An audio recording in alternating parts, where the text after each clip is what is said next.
मैं संक्षिप्त में बता रहा हूँ। बहुत सारी बातें हुई। श्री कृष्ण भगवान ने देखा सुदामा जी आए हुए हैं। सुदामा जी आने के पश्चात भाई बहनों, श्री कृष्ण भगवान ने कहा, बोले भाभी ने जरूर कुछ भेजा होगा मेरे लिए।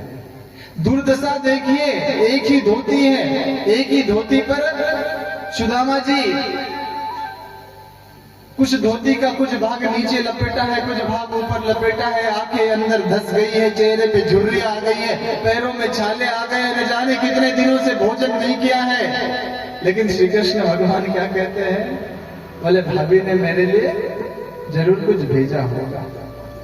अब भाई बहनों, 3 मुट्ठी चावल पड़ोस वालों से मांग करके सुशीला देवी ने सुदामा जी को दिए थे। उनने कहा, इतने बड़ा महल, इतना बड़ा राजभवन, अरे यहाँ पर मैं 3 मुट्ठी अपने चावल जो न जाने कितने जगह से टूटे फूटे हैं, ये चावल देकर के अपनी हंसी कराओ। सुदामा जी को संकोच होने लगा, कैसे मैं चावल खिलाऊं। श्री कृष्ण भगवान ने कहा कि देखो, आपको पता है, ईमानदारी से दे रहे हो तो दे दो, और नहीं तो फिर मुझे अच्छे अच्छे घरों से किस प्रकार से माखन चोरी करना है, किस प्रकार से करना पड़ता है, सब कुछ पता है। तो तुम तो मेरे मित्र हो, तुम्हारे पास से तो जो लाया है वो चुरा ही लेना। अब भाई बहनों, बेमन से सुदामा जी ने चावल दिए, और जैसे ही चावल दिए तो कहते हैं कि भगवान बड़े प्रेम से, बड़े आनंद के से, क्या कच्चे चावल खा रहे हैं। 1 मुट्ठी चावल खाया तो सुदामा जी को इधर 1 लोक का स्वामी बना दिया। दूसरा मुट्ठी चावल खाया तो दूसरे लोक का स्वामी बना दिया। देवियां बड़ी बुद्धिशाली होती है, बुद्धिमान होती है। देवियों ने कहा, यदि तीसरा मुट्ठी चावल भी खा लेंगे तो तीनों लोग सुदामा जी को दे देंगे, तो हम लोग कहाँ जाएंगे फिर, हम लोग कहाँ जाएंगे। देवियों ने कहा, बोले स्वामी, भाभी ने भेजे वाले चावल क्या आप अकेले ही खा लोगे क्या, हमें कुछ नहीं दोगे। तब भाई बहन तीसरा मुट्ठी खाने से भगवान से रोका, और तीसरे मुट्ठी सारे देवियों ने खाया। और खाने के पश्चात क्या हुआ, खाने के पश्चात भाई बहनों, देवियों ने जैसे तैसे चावल खाया, लेकिन याद रखना सुदामा जी ने मांगा कुछ नहीं। और जब गए अपने घर पे, तो घर पे जाकर के देखा, उनको लगा, अरे यहाँ तो मेरी एक झोपड़ी थी। अब झोपड़ी थी तो झोपड़ी कहाँ चली गई, उन्हें लगा हो सकता किसी की जेसीबी आई होगी, मेरी झोपड़ी तोड़ करके, अतिक्रमण करके किसी ने राज्य बना, अपना राजभवन बना लिया। एक सुंदर स्त्री नए नए वस्त्र पहन करके दरवाजे के बाहर आई। उन्होंने कहा, स्वामी अंदर आइए। उन्होंने कहा, ये कौन सी देवी है। खुद के पत्नी को नहीं पहचान पाए सुदामा जी। बोले, देवी आप कौन। बोले, मैं आपकी पत्नी। बोले, मेरी पत्नी, मैं तो इस स्थिति में छोड़ करके नहीं गया था। बोले, भगवान के भेजने पर विश्वकर्मा जी आए थे, हमारे घर का संपूर्ण स्वरूप बदल दिया। तब सुदामा जी को लगा कि वो भगवान बिना मांगे भी देता है, बस हमारी श्रद्धा अच्छी होनी चाहिए, हमारी भावना अच्छी होना चाहिए, हमारा समर्पण का भाव होना चाहिए। इसलिए भाई बहनों, भगवान से कुछ ज्यादा मांगने की आवश्यकता नहीं पड़ती। यदि श्रद्धा से भगवान को हम जो चढ़ा दे, जो खिला दे, जो पिला दे, भगवान उसको स्वीकार कर लेता है, उसको स्वीकार कर लेता है। सुदामा जी का भाव तो देखिए कितना सुंदर था। और यहाँ पर जब शांति प्रस्ताव लेकर के गए थे, तो शांति प्रस्ताव लेने के पश्चात उन्होंने कहा कि साहब, मैं आपके घर पर भोजन नहीं करूंगा। दुर्योधन का 56 प्रकार का शतरस युक्त भोजन छोड़ करके विदुर काका के घर पर जाकर के साग रोटी खिलाई। और भाई बहनों, वहां क्या हुआ, विदुरानी भगवान को प्रेम में केला खिला रही थी। अब केला खिला रही थी, विदुर जी दूर से देख रहे। बोले, विदुरानी क्या कर रही हो। बोले, भगवान को केला खिला रही हो। अरे भाग्यवान, सारे केले तो बगल में फेंके हुए हैं, तूने भगवान को छिलके खिला दिए। तब विदुरानी को पता लगा कि मैं तो भगवान को छिलके खिला रही थी, केले तो सारे बगल में पड़े। विदुर जी ने पूछा भगवान के पास जाकर के, बोले, भगवान आप छिलके खा रहे थे तो आपको नहीं पता क्या। अरे विदुरानी तो है पागल, हो सकता उसने अत्यधिक प्रसन्न होकर के छिलके खिला दिए। आप तो भगवान है, आपने भी छिलके खा लिए। तब भगवान ने बहुत अच्छी बात कही, क्या? बोले विदुर जी, ये संसार वालों को भ्रम है कि मैं बेर खाता हूँ, मैं मिष्ठान खाता हूँ, मैं मेवा खाता हूँ, मैं मिठाई खाता हूँ, मैं 56 प्रकार का भोजन खाता हूँ। अरे विदुर जी, भावना से झूठी बेर खिला दो, मैं झूठी बेर खा लेता हूँ। केले के छिलके खिला दो, केले के छिलके खा लेता हूँ। यदि केवल भावना ही अर्पित कर लो तो मैं उसे ही स्वीकार कर लेता हूँ। मैं पदार्थों को तो देखता भी नहीं हूँ। और वास्तव में भाई बहनों, जो भगवान है ना, भगवान देता रहता। बदले में क्या देखता है? बदले में श्रद्धा देखता है। अब ऐसा तो नहीं कि देता रहता है तो मतलब ये हो जाए। पृथ्वी का गुण क्या है? देना। पृथ्वी का गुण क्या है? देना। लेकिन किसान भाइयों को पता है कि पृथ्वी के भीतर जब एक दाना डाला जाता है तभी 10 दाने हम लोगों को मिलते हैं। पृथ्वी देती तो है 10 गुना लौटा करके, लेकिन पहले हमको अपना पुरुषार्थ दिखाना पड़ता है। एक दाना बोने का पुरुषार्थ यदि हमारा हो जाए, भगवान के लिए 1 रुपया खर्च करने का पुरुषार्थ हमारा हो जाए, तो भगवान 100 रुपए हम लोगों को वापस लौटाता है। क्योंकि वो देता है, वो वापस किसी का रखता नहीं है। भाई बहनों, जिस प्रकार पृथ्वी में 1 दाना डालो, बदले में 10 दाने 100 दाने लौटा करके देती है, उसी प्रकार भगवान के मार्ग पे 1 कदम रखो, आगे के 100 कदम भगवान स्वयं चला देते हैं। वो श्रद्धा हम लोगों की जागृत होनी चाहिए, वो भावना हम लोगों की जागृत होनी चाहिए। नारद जी ने देखा, न जाने कितना बुरा हाल हो गया है इस कलयुग में। नारद जी गए, आगे नारद जी ने देखा एक 100 यात्रा जा रही है।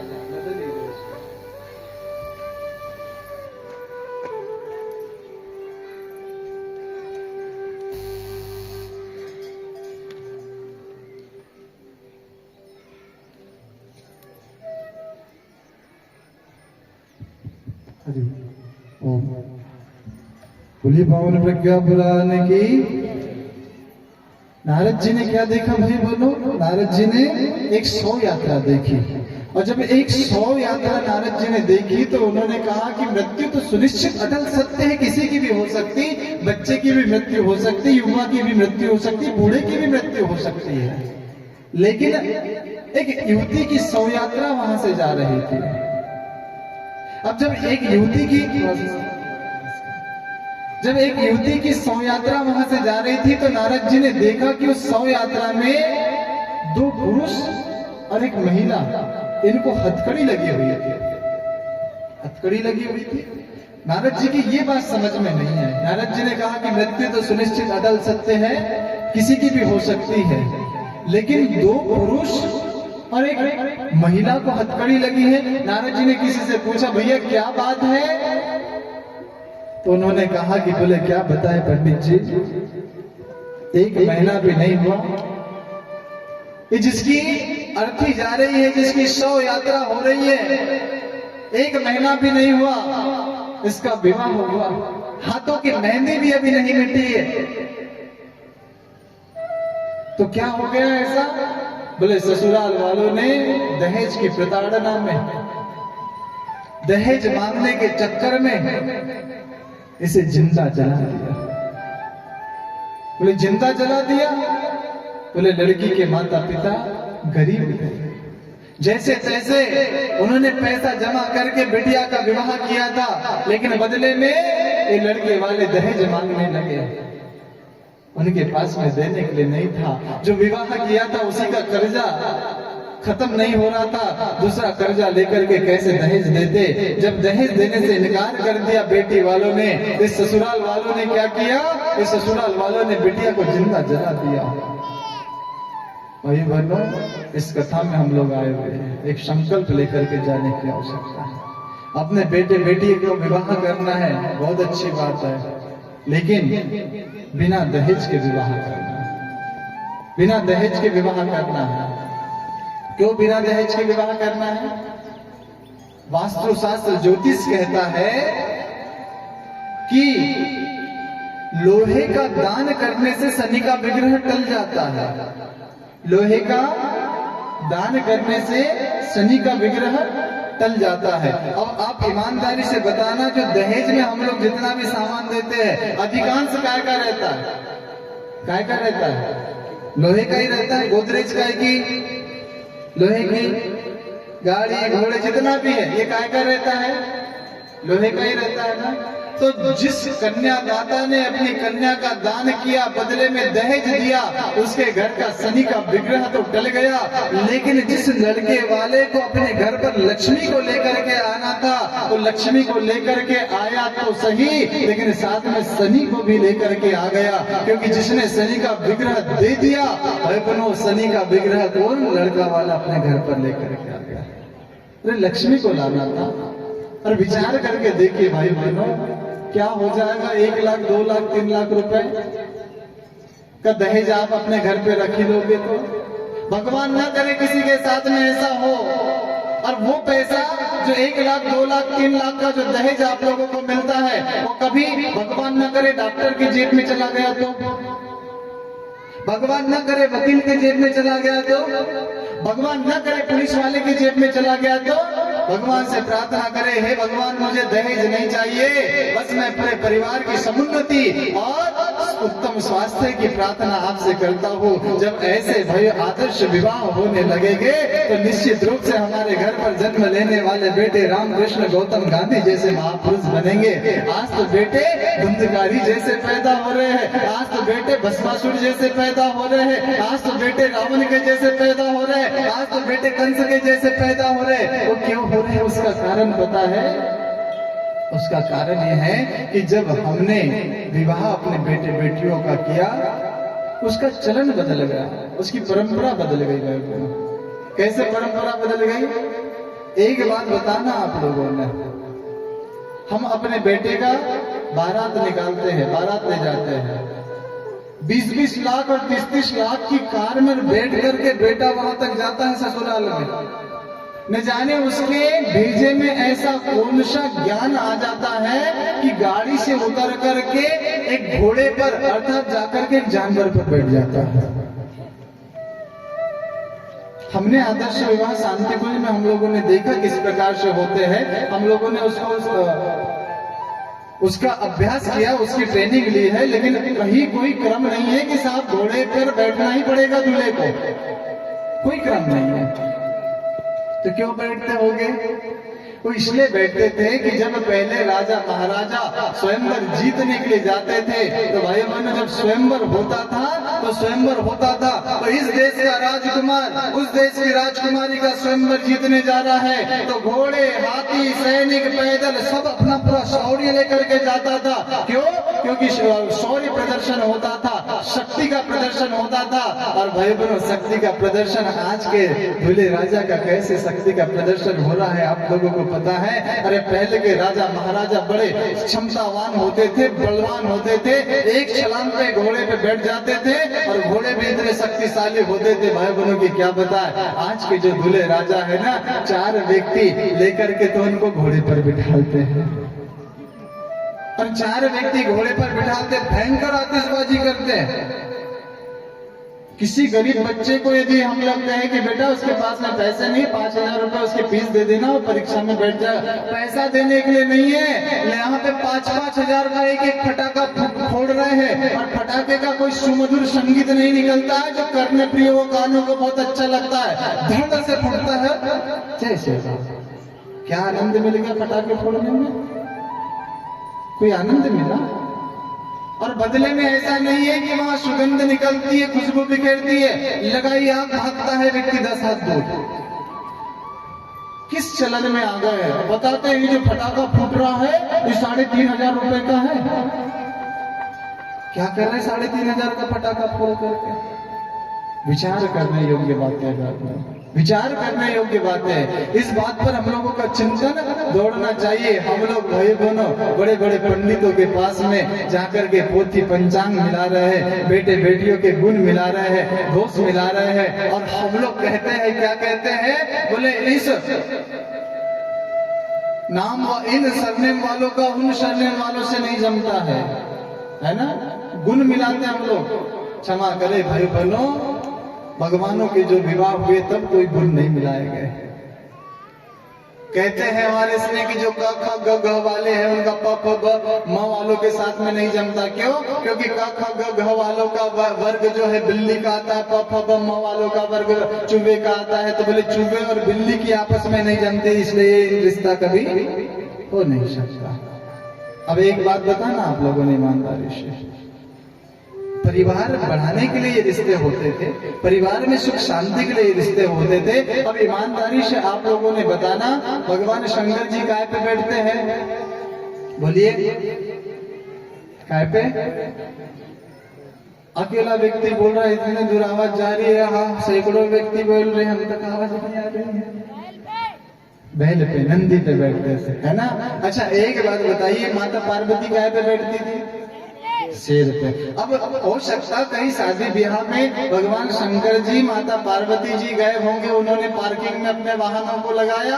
वाहन लगाने के बाद में वो शेर ने सोचा होगा कि भगवान शंकर तो गए हैं, चलो अब इनके वाहन का राम नाम सत्य किया जाए। भगवान शंकर भोजन उधर से विवाह में करेंगे, हम अपना भोजन ये बैल का बना ले। ऐसा हुआ क्या? हुआ नहीं हुआ भाई। परिवार किसे कहते हैं? कल की कथा में भी बताया, परिवार उसे कहते हैं एक हाथ की 5 उंगलियां बराबर नहीं होती है। सारे लोगों के विचार अलग होते हैं, लेकिन फिर भी उसको एक हाथ से जुड़े रहने के लिए बाध्य रहना पड़ता है। क्योंकि इस उंगली का काम अपने जगह ठीक है, इस उंगली का काम अपने जगह ठीक है, इस उंगली का काम अपने जगह ठीक है, इस उंगली का काम अपने जगह ठीक है, इस उंगली का काम अपने जगह ठीक है। 5 उंगलियों का अपना अपना काम है, लेकिन 5 उंगलियां देखने में अलग रहते हुए भी एक हाथ से जुड़ी हुई है। उसी का नाम परिवार है मेरे भाई, उसी का नाम परिवार। हम लोग कहते हैं हमारी बात नहीं मानता, क्यों मानेगा? आप उसकी बात मानने लग जाइए भाई बहनों। आप उसकी बात मानोगे तो निश्चित रूप से वो भी आपकी बात मानेगा। अब एक बात बताइए, भगवान शंकर के गले में काय का हार है? सांप का है। और इधर विघ्न विनाशक गणेश भगवान काय पे बैठे हुए हैं? हाँ, चूहे पे बैठे हुए हैं। अब सांप की और चूहे की आपस में बनती है क्या? बनती है? हमने तो सोचा होगा गणेश भगवान कहीं इधर उधर मोदक खाने जाए, तब तक मैं इधर चूहे को खा। नहीं भाई बहन, ऐसा नहीं होता। फिर आप बताइए, कार्तिकेय जी काय पे बैठते हैं? हाँ, मोर पे। मोर को ये तो लगता होगा बाबा शंकर ध्यान में जाए, जाकर के टप से सांप को उठाओ और उसका भोजन बना लो।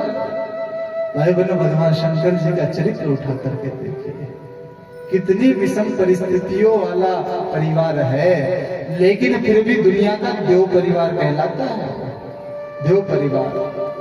अरे ये कागजों में गुण मिल जाए और वास्तव में यदि हम लोग भाई बहनों 36 के 36 गुण मिल जाए। अब लड़की को चाय पीना पसंद है, लड़के को कॉफी पीना पसंद है, तो गुण मिलेगा क्या?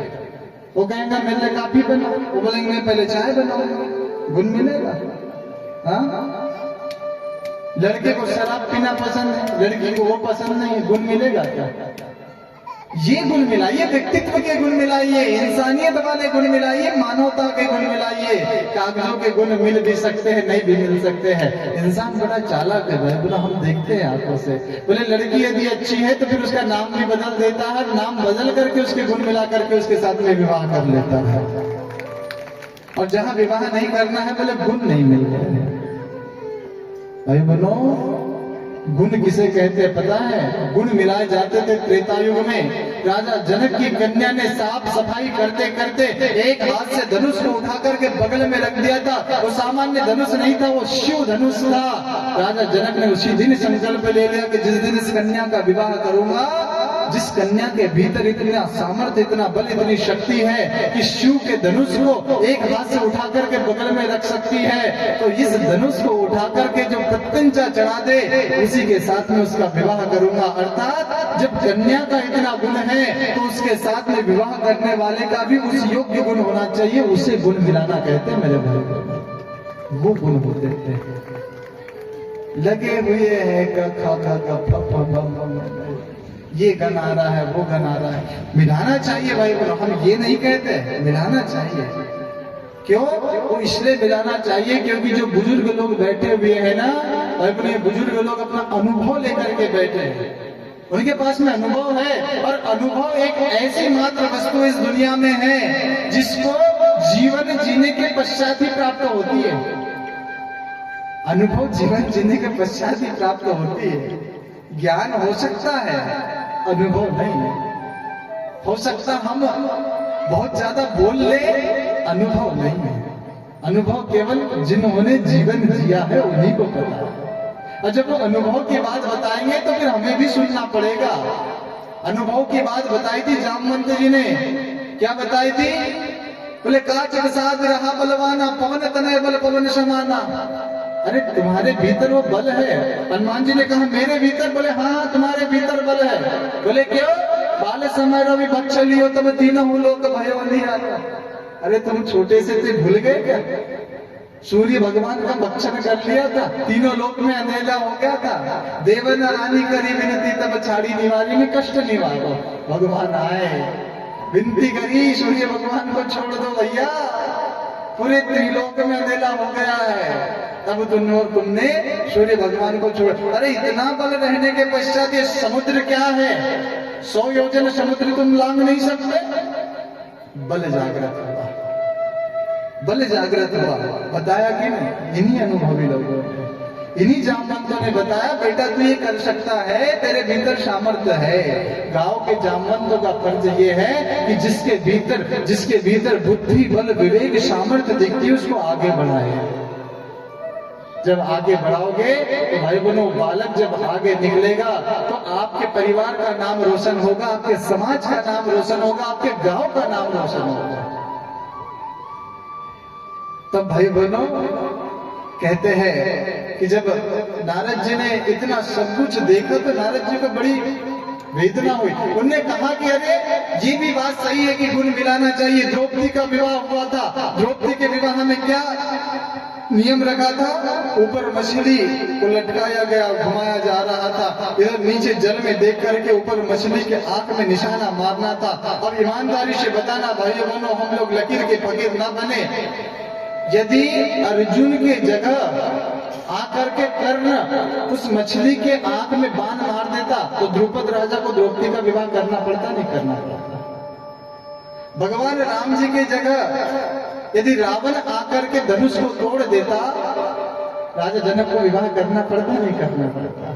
कहां फंसे हुए भाई, विचार करके देखिए।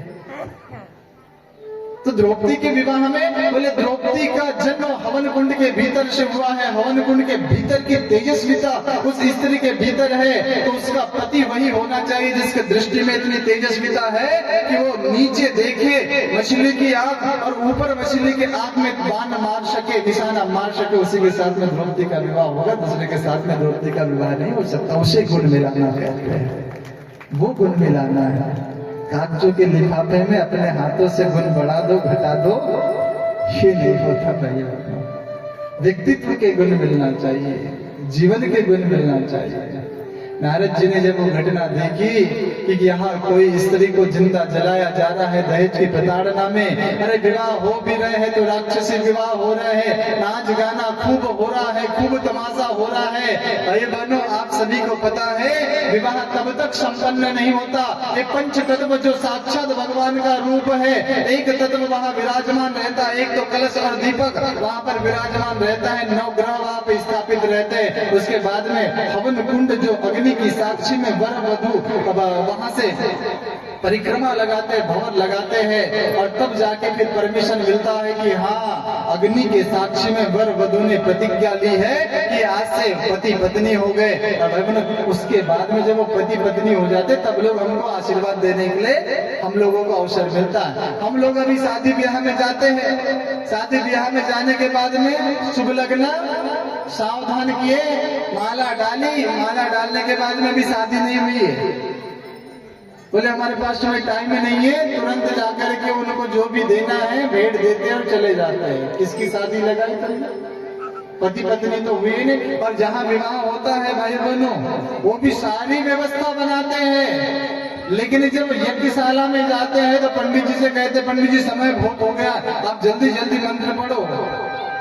भाई बहनों बताइए, जो मूल बात है, जो असली बात है, वहां पर समय उनको होता है। और जहां पर नाचना कूदना गाना बजाना मारना ठोकना पीटना शराब पीना, वहां समय नहीं होता। समय नहीं होता।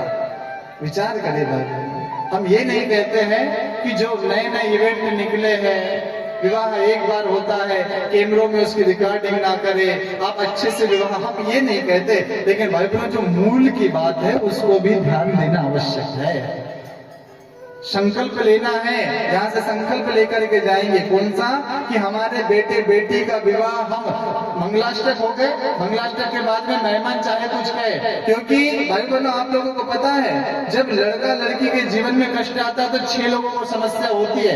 एक लड़के के माता पिता, एक लड़की के माता पिता और एक लड़का लड़की, 6 लोगों के अतिरिक्त जो हजारों की संख्या आई थी, आपके घर पे भोजन करके गई थी। उनने कहा कि बोले खीर बहुत अच्छी बनी थी, थोड़ा सा और काजू डाल देते तो और मजा आ जाता, सब्जी कितनी अच्छी बनी लेकिन थोड़ा सा नमक उसमें लग रहा था। यही करके वो गए, आशीर्वाद दिया नहीं दिया ये तो हम लोग नहीं जानते हैं। 6 लोग निर्णय करें कि हमारे घर पे विवाह किस प्रकार से होगा।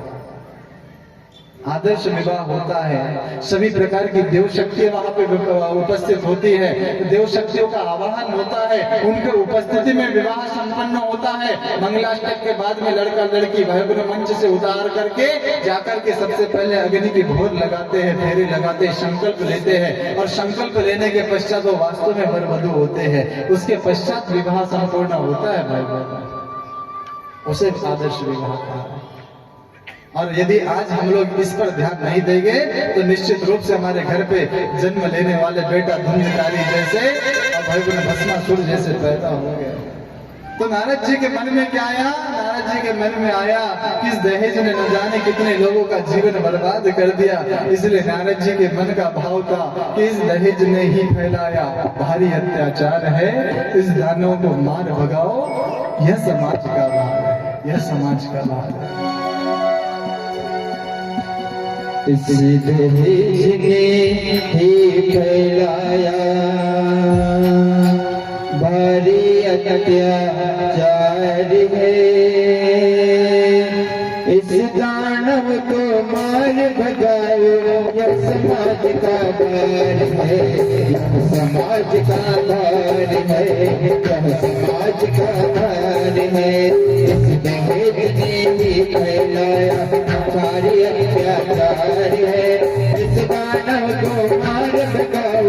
यह समाज का भार है, यह समाज का भार है, यह समाज का भार है।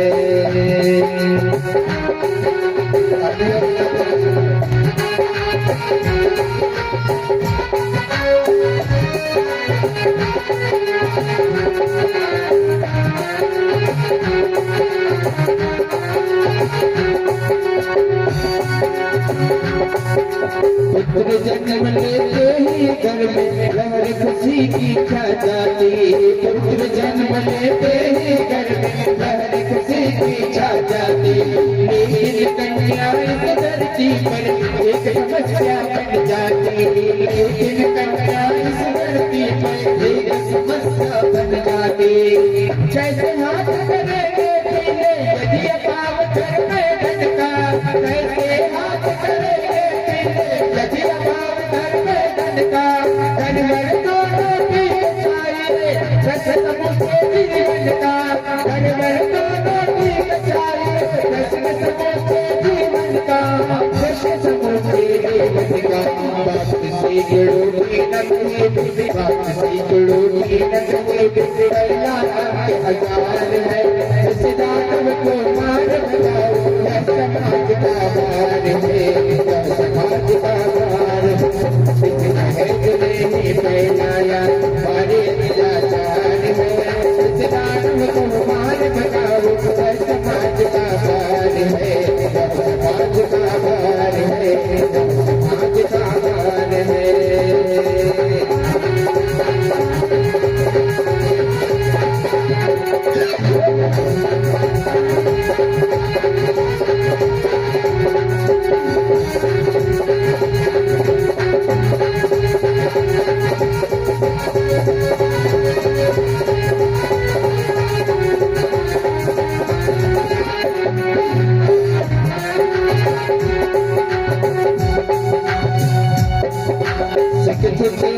सुशील सुपुत्री रूप गुणों की उजियारी शिक्षित और सुशील सुपुत्री रूप गुणों की उजियारी पिता के पास नहीं धन इसीलिए कहती पानी पिता के पास नहीं धन इसीलिए कहती पानी जिंदाई दे किस दिन किए यहाँ है नाच बड़ा जिंदाई दे किस दिन किए यहाँ है नाच बड़ा एक तरफ शादी का सौदा एक तरफ ईमान बड़ा एक तरफ शादी का सौदा एक तरफ ईमान खड़ा एक तरफ ईमान खड़ा परेशान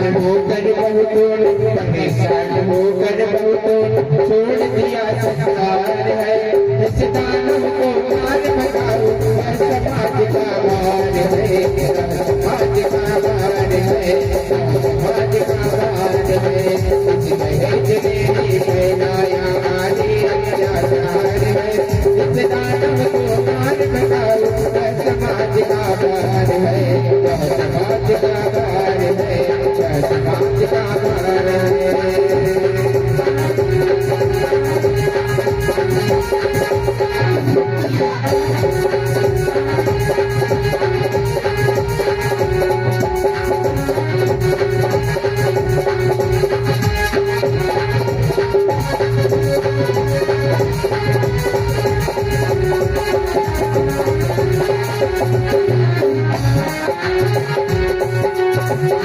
नारी का क्या मूल्य है कोई क्या वापस से दीन कहो नारी का क्या मूल्य है कोई क्या वापस से दीन कहो इनकी तुलना में क्यों इसको माना इतना हीन कहो इनकी तुलना में क्यों इसको माना इतना हीन कहो लड़के वाला लड़के में कितनी नकल सिखाता है लड़के वाला लड़के में कितनी नकल सिखाता है देखो कई लगवाता है लीलाती जैसे लगवाता है खाने को की लगवाता है यह पुलिस सम्मत नहीं यह पुलिस सम्मत नहीं निर्दयी व्यवहार है इस दानव को नाच भगाओ यह समाज का भार है यह समाज का भार है यह समाज का भार है दहेज देने फैलाया सारी का सहार है इस दानव को मार भगाओ यह समाज का भार है यह समाज का भार है यह समाज का भार है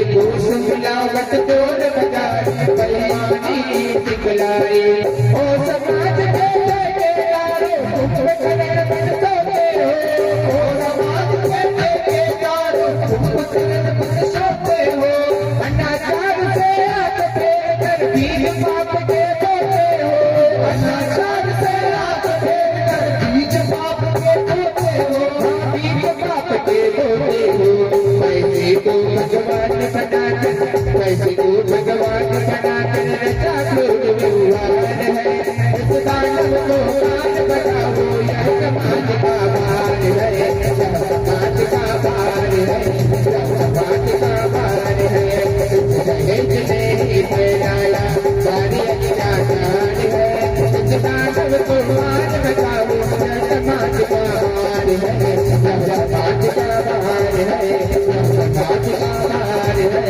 समाज का भार है समाज का भार है समाज का भार है बोले पावन प्रज्ञा पुराण की भाई बहनों, वास्तव में संकल्प लेने की आवश्यकता है।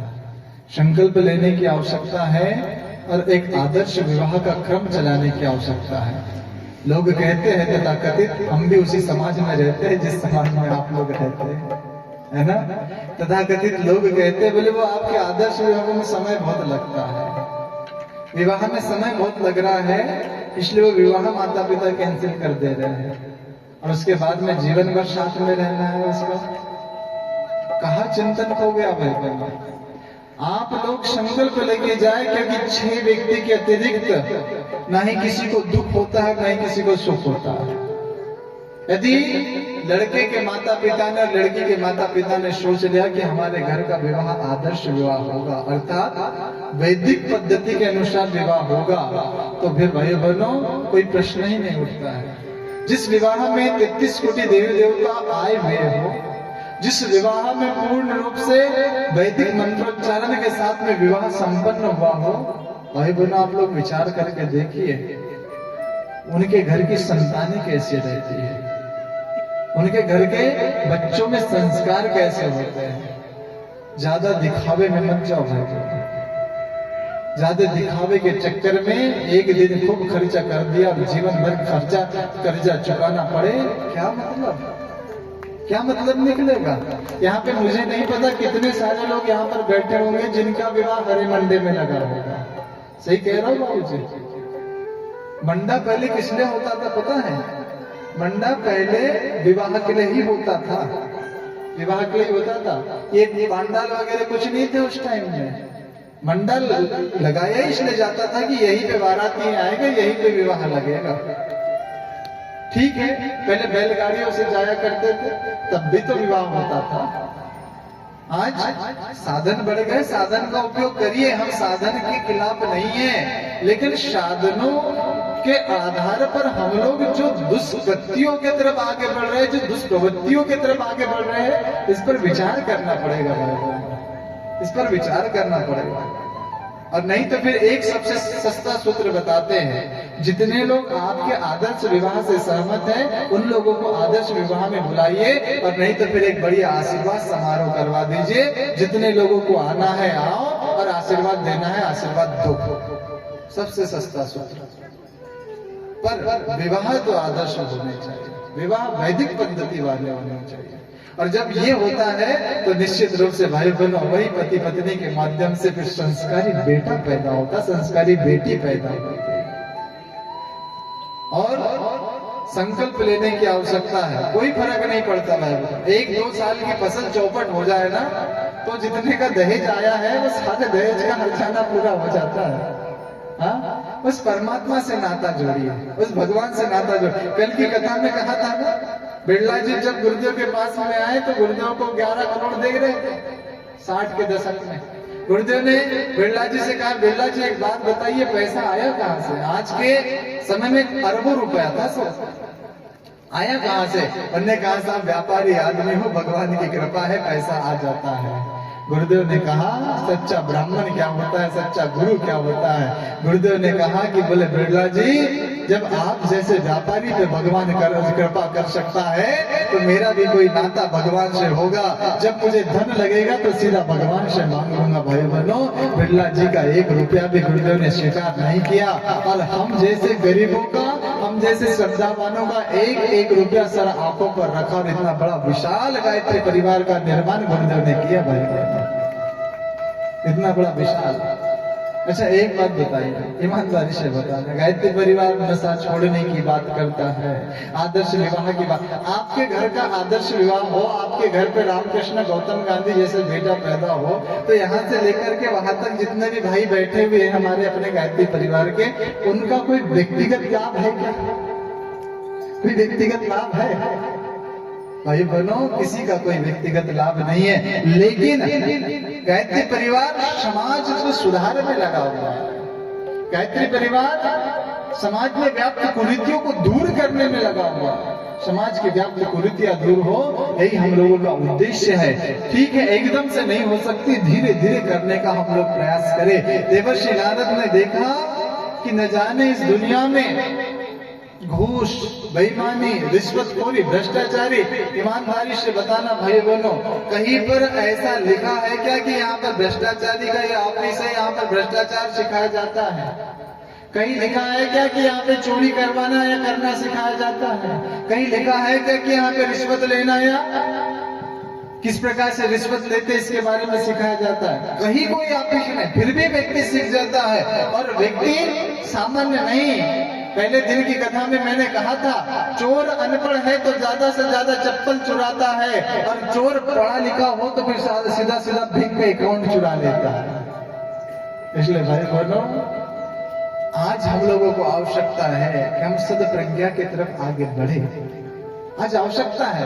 नारद जी ने कहा कि जहां मैं देख रहा हूं सारे जगह की परिस्थितियां प्रतिकूल मुझे नजर आ रही है, समझ में नहीं आ रहा क्या करना चाहिए क्या नहीं करना चाहिए। अरे मंदिर तो देवालय होते हैं, मंदिर तो पूजा के योग्य होते हैं। सुबह का समय था, सुबह 5 बज रहे थे। 5 बजे जब नारद जी गए, नारद जी ने जाकर के एक मंदिर में देखा। एक मंदिर में भगवान श्री राम का मंदिर था, और भगवान श्री राम के मंदिर में एक भक्त रामचरितमानस का पाठ कर रहा था, सुंदर कांड पढ़ रहा था। नारद जी ने कहा कि चलो कहीं तो भगवान की भक्ति जिंदा है। नारद जी को सुकून मिला। जब नारद जी को सुकून मिला तो सुकून मिलने के पश्चात जब भक्त बाहर आए, तो भक्त बाहर आने के पश्चात नारद जी ने उनसे पूछा, क्यों भैया भगवान श्री राम के बहुत बड़े भक्त लगते हो, क्या रोज पूजा करने के लिए सुबह 5 बजे आते हो क्या? भक्त का जवाब मेरा भाई बहनों, भक्त ने क्या कहा? बोले बाबा जी पूजा करने तो रोज नहीं आता हूँ, लेकिन आज पूजा करने जरूर आया हूँ। तो आज क्या, आज कोई जन्मदिन वगैरह विवाह दिन वगैरह भगवान का आशीर्वाद लेने आया है क्या? बोले बाबा जी ना मेरा जन्मदिन है ना ही मेरा विवाह दिन है, तो क्या है? बोले बाबा जी मामला ऐसा है कि हम 2 भाई हैं, पिताजी ने हम लोगों के बराबर हिस्से बंटवारे करे थे, लेकिन मेरे छोटे भाई ने मेरे हिस्से की 2 गज जमीन ज्यादा ले ली है। तो मैं भी बड़ा हूँ, मैंने भी कोर्ट में मुकदमा दायर कर दिया है, और आज उस कोर्ट में सुनवाई होने वाली है। और बाबा जी तुम चिंता मत करो, मैंने भगवान के सामने 1 किलो मीठा रखा हुआ है, और मैं भगवान के सामने आज सुबह 5 बजे पूजा करने के लिए आया। किसके मंदिर में? भगवान श्री राम के मंदिर में आया। क्या पढ़ रहा है? सुंदर कांड का पाठ कर रहा है। और बोले बाबा जी यदि मुकदमा जो सुनवाई हो मेरे पक्ष में आए, यदि मैं कोर्ट का केस जीत जाऊं तो तुमने चिंता मत करना, तुम्हें भी 1 किलो मिठा खिलाऊंगा। नारद जी ने कहा कि वाह रे भले मानस, जिस भगवान श्री राम ने अपने भाई के लिए पूरी अयोध्या छोड़ दी थी, तो उनसे 2 गज जमीन जो कोर्ट में तुम्हें अपने भाई ने ले ली है, उसकी सुनवाई जीत जाए, तेरे पक्ष में आ जाए, इसलिए तो भगवान को मन्नतें कर रहा है। अरे उस भगवान ने तो भाई बनो क्या कहे, पिता के मुख से शब्द नहीं निकला था, केवल भावना समझ ली थी कि मेरे पिताजी नाराज है और मुझसे ज्यादा प्रीति होने की वजह से पिताजी बोल नहीं पा रहे हैं। लेकिन धर्म ये कहता है कि यदि पिताजी सिद्धांत में फंसे हुए हैं तो पुत्र ने उसका अनुपालन करना चाहिए। और पिता की आज्ञा को मान करके गए माँ के पास में, कौशल्या जी के पास में। कौशल्या जी ने कहा कि अरे राम कल तुझे राजपाट होने वाला है, तू जल्दी जाकर के सो जा, कल जल्दी उठ करके तेरा राज्य तिलक हो जाएगा। भगवान ने मुस्कुराते हुआ बोले माँ तात दे तुम कानन राज। बोले पिताजी ने मुझे कानन अर्थात जंगल, माँ मुझे पिताजी ने जंगल का राजा बनाया। अरे क्या नाप से नाप बोलता, अब तू बड़ा हो गया है राम, कुछ भी ऐसा ना बोला कर। माँ है, माँ के लिए बेटा कभी बड़ा नहीं होता है, कुछ भी कहता है। कल तेरा राज्य तिलक होने वाला है, तू कह रहा है कि पिताजी ने मुझे जंगल का राजा बनाया। बोले माँ सत्य कह रहा हूँ। बोले क्यों? बोले यदि अकेले पिता ने तुझे जंगल दिया है, वनवास दिया है, तो मैं भी माँ हूँ, मैं भी मना कर सकती हूँ। बोले माँ और पिता दोनों ने मुझे वनवास दिया है, अर्थात कई माता और पिताजी दोनों की सहमति है कि मैं वनवास जाऊं। कौशल्या चुप हो गई। भाई तात देख मम कानन राजू, राम की भावना देखो। बोले माँ भरत छोटा है, ये अयोध्या की सीमाएं सीमित है माँ, भरत छोटा है, मेरा छोटा भाई है, उसको अयोध्या का राजा बनाया है और मैं बड़ा हूँ तो माँ मुझे पिताजी ने जंगल का राजा बनाया है। जंगल में न जाने कितने ऋषि मुनियों की, संत महात्माओं की, न जाने कितने जीव जंतुओं की सेवा करने का मुझे अवसर मिलेगा माँ। पिताजी ने मुझे कितनी बड़ी कृपा मेरे ऊपर की है कि मुझे जंगल का राजा बनाया है और मेरे छोटे भाई भरत को अयोध्या का राजा बनाया। देवता किसे कहते हैं? देवता उसे कहते हैं जो विषम परिस्थिति में घबराता नहीं है, विषम परिस्थितियों में धैर्य को रख करके विषम परिस्थिति को किस प्रकार से अपने अनुकूल बनाया जा सकता है इस पर विचार करता है। और यहाँ पर भगवान श्री राम के मंदिर में आकर के अपने छोटे भाई ने 2 गज जमीन ज्यादा ले ली तो उसका मुकदमा दायर कर दिया कलयुग में। विचार करके तो देखिए भाई, वो अयोध्या का राज्य जो है फुटबॉल मैच की तरह इधर का उधर, उधर का इधर चलते रहा। और वो जो भरत जिसको राजा बनाया गया था वो भरत भी क्या भरत था भाई। भरत गया उनके पास में, राम के पास में, बोले भैया मुझसे राज्य संभाला नहीं जाएगा, कृपा करके आप वापस चलिए। तब भाई बहनों भरत ने कहा कि बोले लोग क्या कहेंगे, भरत के पिता के जाने के बाद में उनके पुत्रों ने पिता की बात रखी नहीं, पिता गए नहीं, उनकी अंत्येष्टि हुई नहीं, उनका श्राद्ध हुआ नहीं और पिता के बातों से बेटे मुकर गए। तो बोले भैया पिताजी के 4 बच्चे हैं, उसमें से कोई भी राज्य संभाल सकता है, कोई भी वनवास जा सकता है। भैया आपके जगह मैं वनवास में रहने के लिए तैयार हूँ, लेकिन आपका राज्य आप संभाल लो। उन्होंने भगवान राम ने कहा कि भरत धर्म व्यापार की चीज नहीं है जो अदला बदला कर सके, व्यापार की चीज नहीं है। समझ में नहीं आ रहा था भैया को कैसे मनाया जाए। अब भाई बहनों गुरुओं को बुलाया गया, बड़े बड़े गुरु जिन्होंने इतनी अथक तपस्या करी, उनके मुखार बिंद से भी निकल रहा था कि बोले आप लोगों के प्रेम को देख करके हमारी सारे की बुद्धि स्थिर हो गई है, आपका भरत का प्रेम देख करके हमारी बुद्धि चलना बंद हो गई। इतना प्रेम, इतनी भक्ति, इतने भाई के प्रति प्रेम। भाई विचार करके देखिए आप लोग। और अंततः भगवान राम ने स्वीकार नहीं किया। तो क्या भरत ने राज्यपाठ स्वीकार कर लिया? भरत ने भी राज्यपाठ स्वीकार नहीं किया। बोले भैया यदि आप नहीं चलना चाहते हो तो एक कृपा मेरे ऊपर कर दो, आपकी जो चरण पादुका है उस चरण पादुका को ही मैं भगवान श्री राम का प्रतीक मानूंगा। और भाई बहनों राज्य सिंहासन पर भगवान श्री राम की चरण पादुका रखी और भरत ने कहा कि यदि मेरे भैया धरती पर शयन करते हैं तो मुझे धरती पर भी शयन करने का अनुमति नहीं है। धरती में 6 फीट गड्ढा खोद करके, धरती के भीतर गड्ढा खोद करके भरत सोते थे। नंदीग्राम में जाकर के एक कुटिया बनाई थी भाई बहन, वहां पर भरत रहते थे। क्या प्रेम था भाई भाई का, वो असली प्रेम आज विदा हो गया। असली प्रेम विदा होने के पीछे कारण आप लोगों को पता है? मूल कारण क्या है? बचपन में जब 2 भाई पढ़ते थे, छोटे भाई को किसी अन्य बच्चे ने मार दिया तो तुरंत बड़ा भाई जाकर के उसकी कॉलर पकड़ लेता था, प्रेम जिंदा था। लेकिन आज छोटा भाई बड़े भाई के लिए बददुआ कर रहा है, बड़ा भाई छोटे भाई के लिए बददुआ कर रहा है। अरे एक ही माँ का तो स्तनपान किया है, एक ही पिता का तो रक्त दोनों भाइयों में बहता है। और जमीन का टुकड़ा थोड़ा बहुत कम, थोड़ा बहुत ज्यादा, भाई बहनों जमीन के टुकड़े के लिए कौरव और पांडव का विवाद हुआ था। आप देखिए समय की गति, जमीन का टुकड़ा यथावत वहां पर पड़ा हुआ है हस्तिनापुर के पास में। कौरव भी चले गए, पांडव भी चले गए, लेकिन जमीन का टुकड़ा वही के वही पड़ा है, वही के वही पड़ा है मेरे भाई बहनों। आप विचार करके तो देखिए। और भाई बहनों जो भाई भाई के बीच में प्रेम रहता है ना, हम ये नहीं कहते हैं कि भाई भाई जगह परिस्थिति के अनुसार अलग भी होना पड़ता, लेकिन दिलों से अलग ना हो, मनों से अलग ना हो।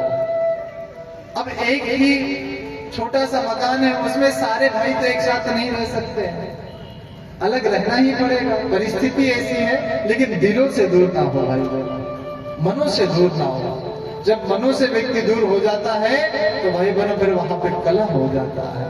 आपको पता है जब रावण से जाकर के पूछा कि भगवान श्री राम ने आपको मार दिया, क्या बात है?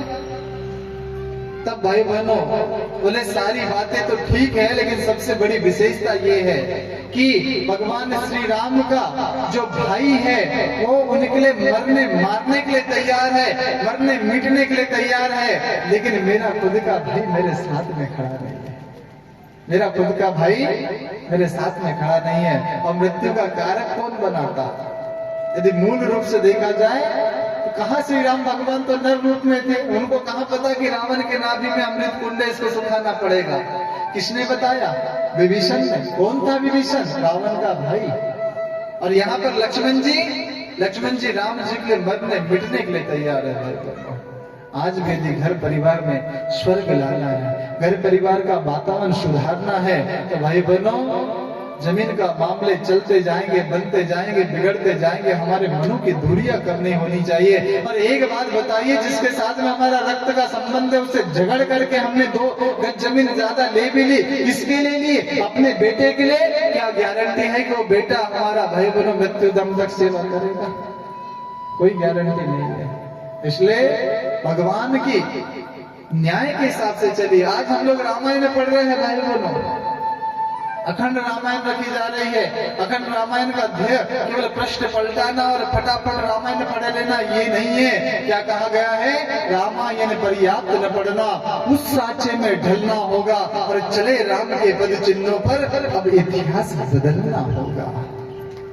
रामायण पढ़ने मात्र से क्या हो जाएगा बताइए? डॉक्टर के पास में हम लोग गए, डॉक्टर के पास में जाकर के हमने कहा कि डॉक्टर साहब ऐसी ऐसी बीमारी हो गई, ऐसी ऐसी तकलीफ आ गई है। अब वो जो डॉक्टर ने कहा कि ये दवाई ले लेना, वो दवाई को लिया और दवाई को ले जाकर के मंदिर में रख दिया, पूजा घर में रख दिया। पूजा घर में रख करके रोज 2 अगरबत्ती घुमा रहे हैं, कपूर दे रहे हैं, सब कर रहे हैं, प्रणाम कर रहे हैं। कितने व्यक्ति ऐसे हैं कि दवाई की पूजा करने से उनका रोग ठीक हो जाएगा? दवाई की पूजा करने से रोग ठीक हो जाएगा? नहीं भाई बहनों, ये जो अमृत है, जो रामचरित मानस है, जो गीता है, जो प्रज्ञा पुराण है, जो ये सद साहित्य है, इनकी पूजा करने मात्र से हम लोगों का रोग ठीक होने वाला नहीं है। उनका अध्ययन करना पड़ेगा, उनका वाचन करना पड़ेगा, उनके गहराई में जाना पड़ेगा, तब भाई बहनों भव बंधन का रोग ठीक होगा। इसलिए बहुत सुंदर कहा गया है कि रामायण पर्याप्त न पढ़ना, उस साचे में ढलना होगा, चले राम के पद चिन्हों पर अब इतिहास बदलना होगा, अब इतिहास बदलना होगा।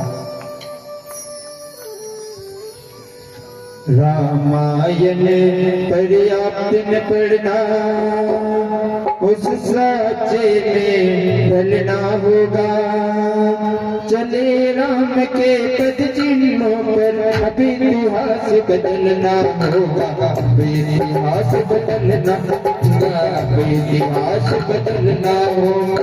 रामायण पर्याप्त न पढ़ना, उस साचे में ढलना होगा, चले राम के पद चिन्हों पर अब इतिहास बदलना होगा, अब इतिहास बदलना होगा, अब इतिहास बदलना होगा।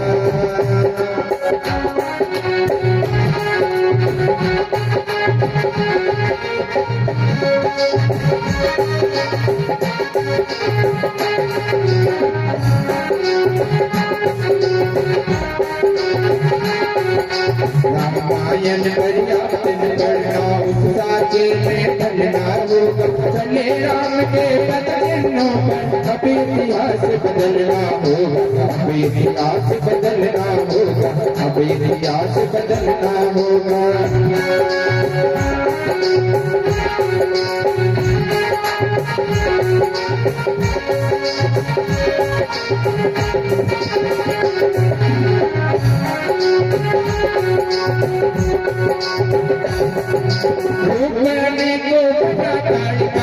मुनियों को सता रही, रूप अनेकों बना ऋषि मुनियों को सता रही, जाने कितनी सरपनकाए अपना नाटक दिखा रही, जाने कितनी सरपनकाए अपना नाटक दिखा रही।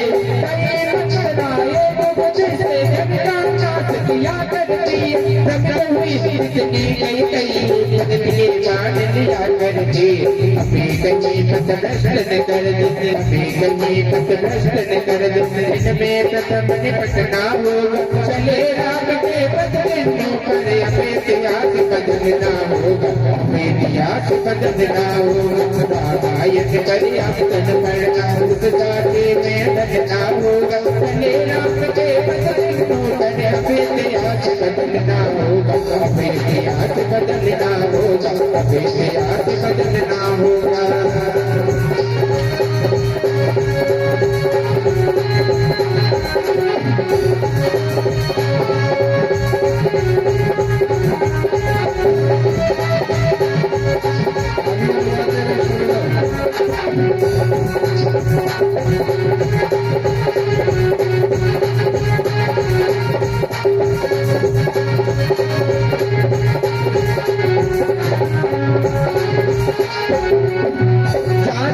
सीता होगा आज भी मरण क्या होता है जाने कितनी सीता होगा आज भी मरण होता है कितने परहित गीतों का यूं ही यहाँ मरण होता है कितने परहित गीतों का यूं ही यहाँ मरण होता है जाने कितनी काटने सुंदर जीते हुए हैं और प्राण के चलने कितने रावण योगी बने हुए हैं समाज के शोषक बने समाज के शोषक कर संकल्प गुजरना होगा चले राम के पद चिन्हों पर अभी इतिहास बदलना होगा अभी इतिहास बदलना होगा अभी इतिहास बदलना होगा रामायण परिवर्तन उस जाति में बदलना होगा चले राम के पद चिन्हों पर अभी इतिहास बदलना होगा अभी इतिहास बदलना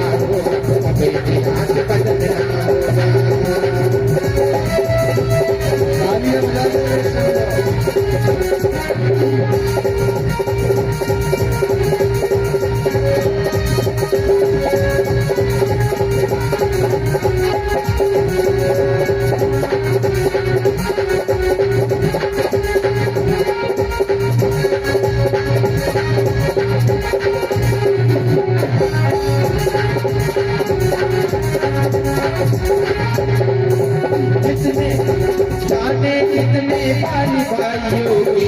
प्रतिदिन चिन्हा करे है जाने कितने काल भाइयों के प्रतिदिन चिन्हा कितने ही रावण भाई को रातों से चिता करते हैं कितने भाई रावण रातों से चिता करते हैं विजयादशमी पर भारत में हम नाटक खेला करते सचमुच के रावण जिंदा आदत के रावण जलते खुशियों का आदर सगन खुशियों का आदर सगन अब तो हमको चलना होगा चले राम के पद चिन्हों पर अब इतिहास बदलना होगा अब इतिहास बदलना होगा अब इतिहास बदलना होगा रामायण परिवर्तन उस जाति में बदलना होगा चले राम के पद चिन्हों पर अब इतिहास बदलना होगा अब इतिहास बदलना होगा अब इतिहास बदलना होगा अब इतिहास बदलना होगा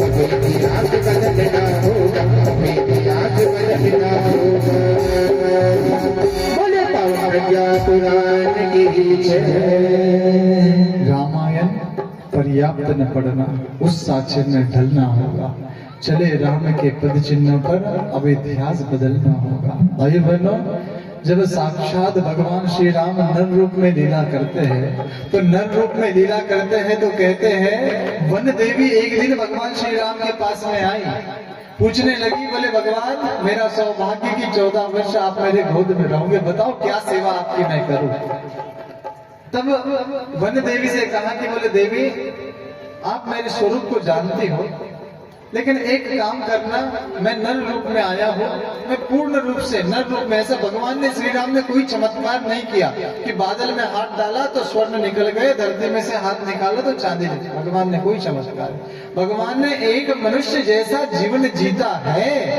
वैसा जीवन जिया कोई चमत्कार वाली घटना भगवान ने नहीं करी भाई कोई उन्होंने कहा कि एक सामान्य मनुष्य यदि अपने सारे गुणों को रखे अपने साथ में, तो किस प्रकार से रावण जैसे आताताई को मारने की भी सामर्थ्य अपने भीतर पैदा कर सकता है। तो भगवान ने बताया हम लोगों को, ताकि कोई ये ना कहे कि वो तो भगवान थे, हम तो इंसान हैं। नहीं। तब वन देवी ने पूछा, बोले भगवान मैं क्या सेवा कर सकती हूँ? तो वन देवी से भगवान ने कहा, बोले देवी तुम यदि करना ही चाहती हो तो एक काम करना कि जिस रास्ते से मैं होकर के आया उस रास्ते के कांटे साफ कर देना।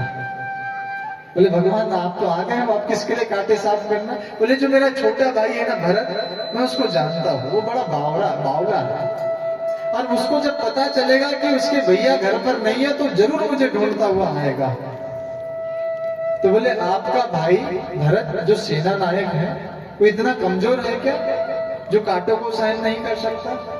भगवान राम ने कहा अरे वो कमजोर नहीं है, उसके छाती से टकरा कर तो वज्र टूट जाता है, लेकिन जब वो आएगा तो आने के बाद में जिसको कांटे गड़ेंगे और कांटे गड़ने के पश्चात उसका दिल ये सोच करके टूट जाएगा कि कांटों की वेदना भगवान भैया को केवल मेरे कारण झेलना पड़ा, इसलिए वो कांटों की वेदना भरत को न मिलने पाए। अरे बनो, ये भाई भाई का प्रेम होता है, ये भाई भाई का प्रेम होता है। और जब ये भाई भाई का प्रेम हमारे समझ में आता है तो मकानों की दूरियां जरूर हो सकती है।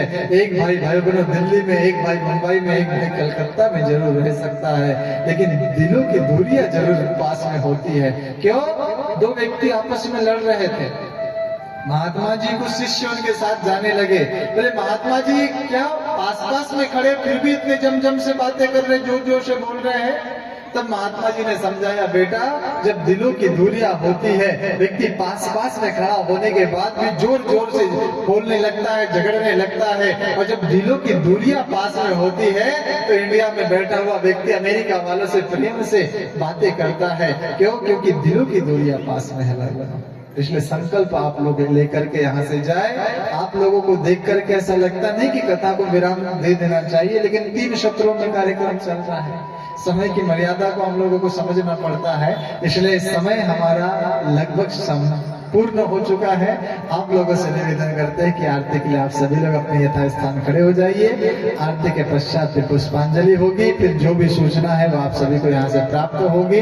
देखिए कार्यक्रम में अधिक से अधिक आने की संख्या में आने का प्रयास करें, क्योंकि भाई बहनों सही मायने में कार्यक्रम 2 दिन का बचा है। आज का दिन तो लगभग संपूर्ण होने में ही है, रात्रिकालीन कथा।